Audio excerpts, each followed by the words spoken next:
Ya estamos de regreso. El pasado 12 de abril se celebraron elecciones en Perú para elegir presidente y vicepresidentes de la República y representantes ante el Congreso y Parlamento andino. Y prácticamente con el 100% de las urnas ya contadas, la candidata Keiko Fujimori ganó la elección presidencial, seguida de Roberto Sánchez y Rafael López Aliaga. Y para platicar de este tema, desde Perú nos acompaña el abogado y analista político Antonio Castillo. Gracias por acompañarnos. Muy buenos días, estimado Francisco. Muy buenos días a nuestra querida audiencia de México y Perú. Muchísimas gracias por la invitación. Gracias, Antonio. Pues quiero preguntarte, ¿cuáles son tus impresiones sobre las recientes elecciones en el Perú? Bien, el cuadro que ha descrito es el que se da en estos momentos. La señora Keiko Sofía Fujimori en primer lugar, en el segundo el señor Roberto Sánchez y en el tercer lugar el señor Rafael López Aliaga, exactamente al 95% del escrutinio. Lamentablemente, a partir de aquí se está produciendo una situación muy crítica. Tienen que pasar dos, uno tiene que quedar eliminado. El segundo lugar, por lo tanto, está entre Sánchez y López Aliaga. López Aliaga dice que a él le corresponde. El tema es que las reclamaciones que está haciendo, en realidad está poniendo en cuestionamiento severo todo el sistema electoral y todo el sistema democrático y la estabilidad social y la gobernabilidad en el país y el futuro del sistema democrático en los próximos 5 años. Porque el mundo entero está siendo testigo que este señor de la ultraderecha política nacional está dándose el lujo de amenazar de muerte al propio señor Proveto, el presidente del organismo electoral, de la OMPE, está dándose el lujo de amenazar con ultrajar, con violar, con sodomizar, y lo digo con mucha vergüenza porque se trata de mi país, al propio presidente del Jurado Nacional de Elecciones, al señor Roberto Burneo. Lo ha dicho públicamente, que si no accede a lo que él pide, a declarar la nulidad de las elecciones y dar el triunfo a él, pues va a proceder como estamos indicando. Ya ha amenazado con una rebelión, con un acto de sedición, obviamente medio facho terrorista, que bañaría en sangre en la ciudad de Lima, por lo menos, y el resto del país. Ha planteado una serie de nulidades, cerca de 30, y está viendo que paralicen todo el proceso, para lo cual ha entrampado y ha observado una serie de actas que provienen del sur, mayormente favorables a Roberto Sánchez, por la cual en estos momentos, hace un instante, la secretaria del órgano electoral ha manifestado que esto tiene hasta el 15 de mayo, más o menos. De manera que el país está en una situación muy crítica, muy crispada, y es realmente peligrosa. Este tema, lamentablemente, surge no de ahora, estimado Francisco, estimados amigos. Ese tema surge, creo que hace 10 años, cuando la señora Keiko Sofía Fujimori, hija del ex dictador Alberto Fujimori, perdió la elección con Pedro Pablo Kuczynski y dijo, yo voy a gobernar desde el Congreso, ¿no? No reconoció el triunfo de Pedro Pablo Kuczynski y se manifestó de que iba a gobernar desde el Congreso. Ya sabemos el resultado, ¿no? 10 presidentes, casi 10 presidentes en 10 años, uno en promedio por año, una inestabilidad regional grave, una serie de leyes pro crimen, pro impunidad, pro corrupción, que favorece indirectamente al crimen organizado, que está cobrando un promedio de 6 vidas a diario en nuestro país, lamentablemente. Y no solo eso, sino leyes de privilegio económico, pero también, en el tema que estamos comentando, leyes electorales favorables al sector oligárquico y las élites corruptas que ellos representan. Entre ellos han eliminado las PASO, las elecciones primarias obligatorias, que es el mecanismo electoral orientado a que los candidatos sean elegidos en elecciones internas democráticamente, de manera pública y concurrida, de tal suerte de que si alguien no tiene militantes, sencillamente no logra alcanzar el número de militantes necesario para pasar la valla y lograr la inscripción electoral en las elecciones de fondo, sencillamente no va al proceso electoral. De manera de que si quedaban las PASO, como se había reformado últimamente, hubiese habido solo 6, 7 candidaturas, 8 a lo más. Pero no, como eliminaron las primarias obligatorias, todo el mundo se inscribió y resulta que tenemos 35 candidatos, 35 agrupaciones políticas por el proceso electoral. ¿Cuál era la finalidad? No era otra, sino que dispersar el voto, porque los partidos de la coalición gobernante del poder, liderados por la señora Keiko Sofía Fujimori y el señor Rafael López Aliaga, sabían que no tenían el apoyo popular. que sí tienen un núcleo duro pues de 8, 10, 12%, no más, y por lo tanto no iban a lograr pues un 30, 40, 50% más uno muy difícilmente. Entonces lograron dispersar las opciones y por lo tanto el voto, y obviamente muchos desconocidos ellos, sin dinero, porque no tenían la ventaja que sí tienen las agrupaciones políticas que estamos comentando, ¿verdad? De la señora Keiko y demás comparsa, de tener hasta apoyo financiero y público, ¿no? Contar con los millones con que financia el Estado, los partidos políticos. Entonces, al final, pues el resultado lo acabamos de ver, ¿no? Precisamente como ellos habían pensado, lograron estar todos de ellos en la final, ¿no es cierto?, peleando por pasar a la segunda vuelta el señor Rafael López Aliaga, pero no contaban con que este país, estimado Francisco, estimados amigos de México, este país, Perú, este país de la Tierra del Sol, tiene reservas morales, como estamos observando, tiene grandes reservas éticas y morales que surgen en momentos de críticas de crisis tan grandes como esta.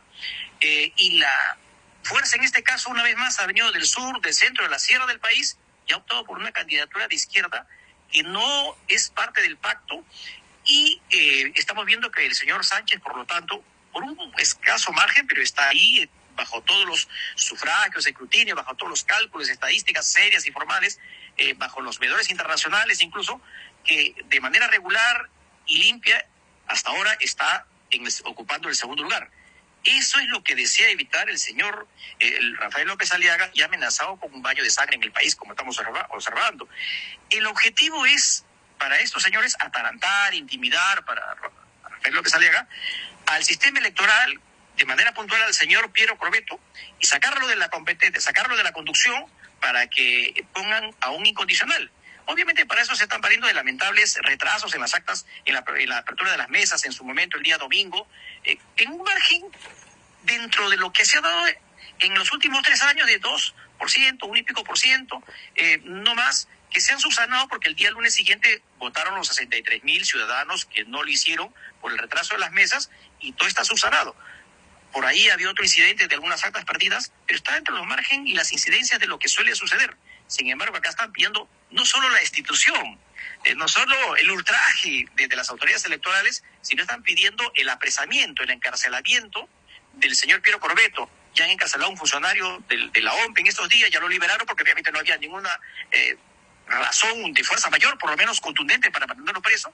Y acá está interviniendo toda la coalición del pacto en sus distintas variantes. Está interviniendo el Ministerio Público, la Policía Anticorrupción, está interviniendo el Congreso de la República, está interviniendo el propio Jurado Nacional de Elecciones, está interviniendo todos los sectores que maneja la coalición del poder para intimidar y sacar de lado y apresar, si es el caso, al señor Piero Crovetto. Esto jamás se ha visto en la historia de los procesos electorales del mundo. Si hubiese alguna irregularidad, alguna incidencia, algo que sea cuestionable, disciplinaria, administrativa, y hasta eventualmente en lo penal, se puede ventilar y se debe ventilar después del proceso electoral. Mientras tanto, están los recursos de nulidad y las acciones administrativas que corresponden, ¿verdad?, de manera sana, ecuánime y proporcional también, y fundamentada. Sin embargo, acá se está pateando el tablero, se está queriendo apresar al jefe del organismo electoral, y se está queriendo pues imponer un segundo lugar que no es el que corresponde, hasta donde estamos viendo el avance de las actas escrutadas, de una manera pedada, poco ética, poco limpia, ¿no es cierto? De una manera sucia, digámoslo con todas sus letras, porque aquí está promoviendo todo un afán que no es nada democrático de apoderarse y de perpetuarse en el poder. Claro, una situación muy sui generis, Antonio. Más de 30 candidatos se anotaron para esta contienda electoral. Obviamente la intención, y bueno, es evidente que es dispersar el voto, dividir el voto de la ciudadanía. Entre más opciones, pues el voto se va perdiendo, sobre todo para los candidatos, partidos o coaliciones que de arranque llevan a mayoría. Es una estrategia que acá en México también conocemos perfectamente bien. Sin embargo, hay una ganadora, Antonio, de la cual hemos platicado en otras ocasiones desde hace 2 años, porque sí, porque no, y este es el resultado al final del día. Decía yo en la introducción que prácticamente ya tenemos el 100% de las urnas contadas, y la virtual ganadora pues es Keiko Fujimori. Así que quiero preguntarte, Antonio, ya para cerrar, en vista del triunfo de esta candidata, ¿cuál es el futuro político, económico y social del Perú? Bien, la ganadora de la primera vuelta, en todo caso, es la señora Keiko Sofía Fujimori, porque no es todavía la ganadora de la segunda vuelta, ¿verdad? Okay. ¿Cierto? Se va a editar en junio. Mientras tanto, claro, en lo inmediato, el hecho de que la señora Sofía Fujimori ya esté como actual ganadora de la primera vuelta le da la ventaja de que ya está en campaña electoral, mientras todavía está por determinarse de acá a un mes, ¿no es cierto? De manera formal, si es el señor Sánchez el que tiene la primera opción, o el señor López Aliaga, en nuestro concepto de David Sánchez, según lo que hemos explicado. Pero acá hay un tema que viene posteriormente, ¿verdad? Si es el señor Sánchez con la señora Keiko quienes disputarían la segunda vuelta o el balotaje, estaríamos en un escenario parecido al del año 2021, de total enfrentamiento, ¿verdad? De total crispación, que es lamentablemente la circunstancia que ve el Perú, ¿no? Un total desencuentro entre la costa y la sierra, entre los de arriba y los de abajo, entre los que se sienten la élite y los que lamentablemente se sienten postergados en 200 años de vida republicana. Y es una situación bastante difícil, pero es una circunstancia que hay que sacarla adelante y hay que respetar la voluntad popular y la voluntad de los pueblos del Perú profundo que se han hecho presentes en estas elecciones a través de la candidatura del señor Sánchez, quien ellos sienten que es su representante. Si pasa el señor López Aliaga, va a ser bien complicado, ¿no? Porque Keiko Sofía Fujimori con su 17%, el señor López Aliaga que pasaría pues con un 12%, ¿verdad? Lo más, no llega ni al 30%. Y el 70% es el antivoto. Son los que no están de acuerdo con ellos. Y si no están de acuerdo con ellos porque lo han manifestado en calles y plazas donde ha ido la señora Keiko, ha tenido que retirarse, no puede hacer mitin ni siquiera llenar una cancha de fútbol, porque la gente la rechazaba. Lo mismo con el señor López Aliaga, no ha podido realizar un solo mitin en provincias porque la gente lo ha rechazado. Entonces, ese 70% es más de 2/3 de la población que no los quieren, que no los aceptan. Entonces estaríamos llegando a un escenario más o menos como el que se configura en el artículo 184 de nuestra Constitución Política, por el cual, si más de 2/3 de los votos nulos o blancos, ¿no es cierto?, son tales, ¿no? Los nulos y blancos suman un 2/3 del universo de los votantes, pues las elecciones son nulas.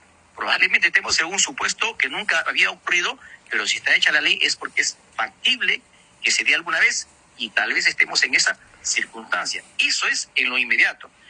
Y a nivel ya de la segunda vuelta, si la señora Keiko Sofía Fujimori ganase las elecciones, a pesar de todo, la verdad es que sería una catástrofe moral, política, histórica para el país, ¿no? Porque es una señora que legitima los crímenes de su padre, la gran corrupción sistémica, ¿no es cierto?, los crímenes de Barrios Altos, la Cantuta, los hornos del Pentagonito donde se asesinaba, se cremaba a seres humanos, a ciudadanos a quienes se desaparecía. Eso está probado judicialmente, ¿no? Y es una señora que reivindica al gobierno de su padre, donde sabemos que ha tenido serios indicios de vinculación con el narcotráfico, como la droga encontrada en el avión presidencial en su momento, los vuelos de campaña por el cual cobraban $50,000 bajo las órdenes de Montesinos, lo dijo un alto narcotraficante en un proceso en juicio oral público aquella vez. El hermano de Pablo Escobar, el señor Roberto Escobar, en algún momento también manifestó que le había dado $1 millón a Alberto Fujimori para la campaña del 90.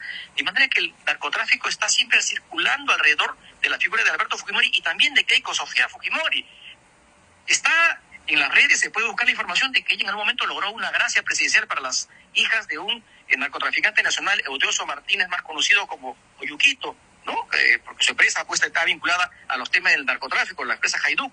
Recibió financiamiento, luego de Oyuquito también ella lo reconoció ante el Congreso de la República. Y así podríamos seguir. Aerocontinente, ¿verdad? La empresa de los hermanos Ceballos, que también dieron dinero en favor de la fundación de Keiko Fujimori.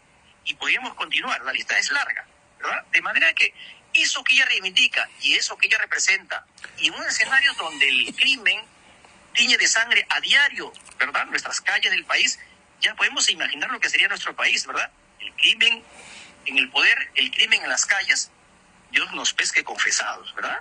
Entonces, eso es lo que estaría pasando y aquello para lo cual creo que el pueblo peruano tiene que seguir manteniendo ese sentido de firmeza, de reserva moral y mantener la esperanza con firme convicción de que eso no puede pasar y no debe pasar. Creo que la esperanza es lo último que se pierde, estimado Fred. Exactamente, Antonio, ya lo hemos platicado desde hace 2 años, ahora con estos datos que nos arrojas y que obviamente son del conocimiento de los ciudadanos del Perú, Pues finalmente es decisión de ustedes quién va a llevar sus destinos. Como lo comentabas hace un momento, ya esta primera vuelta pues sí perfila a Keiko Fujimori para que en junio pues pueda ser ratificada como candidata ganadora. Nos presentas aquí las desventajas, el historial que hemos platicado de esta candidata y también tocamos el tema, Antonio, del aspecto social que busca tu país, de los problemas económicos que también hemos tratado muchísimo y creo que lo importante y por lo que los ciudadanos peruanos votaron es precisamente para una mejoría de todas estas condiciones que espero que llegue pronto, Antonio, allá al Perú, independientemente del partido, del candidato o la candidata que resulte ganadora para el mes que viene y para entonces obviamente vamos a platicar contigo del resultado final, ¿te parece, Antonio? Muchas gracias, Francisco, creo que sí, a las órdenes. Bueno, te agradezco muchísimo, Antonio, y te mando un abrazo hasta Perú. Otro, felicidades. Gracias, Antonio.